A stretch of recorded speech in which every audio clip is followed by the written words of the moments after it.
চট্টগ্রামের পতেঙ্গায় টানেলের ঠিক সামনে নতুন একটি ফ্লাইওভার সহ একাধিক বাইপাস সড়ক নির্মাণের 270 কোটি টাকার যে প্রকল্প চট্টগ্রাম উন্নয়ন কর্তৃপক্ষ নিয়েছে তা নেওয়ার কথা ছিল টানেল নির্মাণের আগেই, কিন্তু ভিন্ন এক পরিস্থিতিতে 1 বছর পরে এসে এই প্রকল্প নিতে বাধ্য হয়েছে সিডিএ।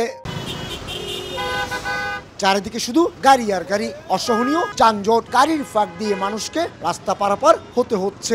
এলিভেটেড এক্সপ্রেস ওয়ে থেকে নামা গাড়ি যাওয়ার পথ না পেয়ে যানজট সৃষ্টি করছে। অন্যদিকে আউটার রিং রোড হয়ে আসছে বন্দর কেন্দ্রিক ট্রাক, কাভার্ড ভ্যান, কন্টেনারবাহী লরির মতো লং ভেহিকেল। শাহ আমানত বিমানবন্দরগামী যাত্রীদের ব্যক্তিগত যানবাহন যেমন রয়েছে তেমনি রয়েছে টানেলের যানবাহন।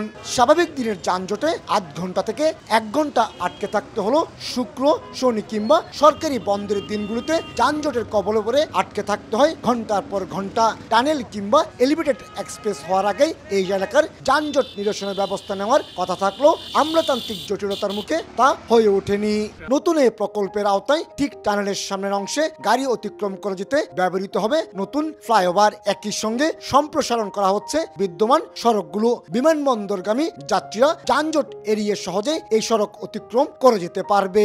এয়ারপোর্ট থেকে রিং রোডে যাওয়ার জন্য 2 লেন বিশিষ্ট 1100 মিটার একটা ফ্লাইওভার থাকতেছে এবং এক্সিস্টিং যে রোডগুলো আছে, যেমন এখানে এলিভেটেড এক্সপ্রেসওয়ের নিচে 4 লেন বর্তমানে রোড আছে, সেটা 6 লেন উন্নতিকরণ করা হচ্ছে। চলতি বছরেই এই প্রকল্পের কাজ শেষ হবে বলে জানিয়েছেন সিডিএ কর্মকর্তারা। 11,000 কোটি টাকার টানেল হয়ে গেছে, উদ্বোধন হয়েছে 3.5 কোটি টাকার ফ্লাইওভার। পাশে রয়েছে বিমানবন্দর, লিং রোড এবং পতেঙ্গা সমুদ্র সৈকত। বিশাল এই অঞ্চলকে ঘিরে প্রতিদিন লাখ লাখ মানুষ যেমন আসছে হাজার হাজার গাড়ি। এই গাড়িকে সরিয়ে নেওয়ার কোনো ব্যবস্থা হয়নি। অবশেষে 270 কোটি টাকার এক নতুন প্রকল্প।